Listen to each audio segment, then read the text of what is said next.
যথাযোগ্য মর্যাদায় জাতীয়তাবাদী যুবদল বাহরাইন শাখার উদ্যোগে বিজয় দিবস উপলক্ষে দোয়া এবং আলোচনা সভা অনুষ্ঠিত হয়েছে।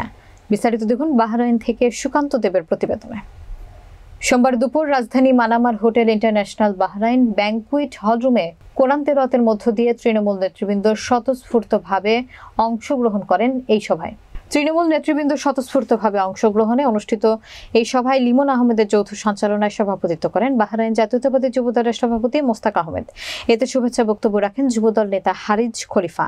প্রধান অতিথি ছিলেন বাহরাইন বিএনপির সাবেক উপদেষ্টা Giasuddin Miyaji. Guest of honour ছিলেন বাহরাইন বিএনপির সিনিয়র সহসভাপতি ও বাহরাইন যুবদলের প্রতিষ্ঠাতা আকবর হোসেন কোচি। প্রধান বক্তা হিসেবে উপস্থিত ছিলেন বাংলাদেশ বিজনেস ফোরামের সভাপতি আইনুল হক। বিশেষ অতিথি হিসেবে উপস্থিত ছিলেন বাহরাইন বিএনপির সাবেক সহসভাপতি খোরশেদ আলম মজুমদার, কামাল আহমেদ, আক্তারুজ্জামান সরকার, রফিকুল ইসলাম আকন, সাইফুল ইসলাম, নুরুল হক নূর।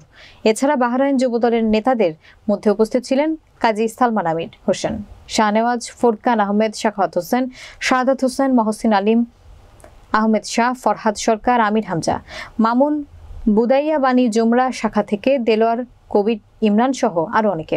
সভায় বক্তারা বলেন, বাংলাদেশ এখন ফ্যাসিবাদী সরকার থেকে মুক্ত, কিন্তু তাদের কালো ও অপশক্তি এখনো বিরাজমান। আমাদের সবাইকে ঐক্যবদ্ধ থাকতে হবে। যে কোনো কালো শক্তি রুখে দিতে বাংলাদেশ জাতীয়তাবাদী যুবদল ঐক্যবদ্ধ।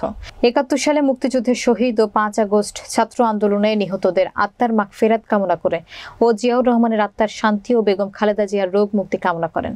পরিশেষে দুপুরে মধ্যাহ্নভোজের মধ্য দিয়ে অনুষ্ঠান সমাপ্তি ঘোষণা করেন।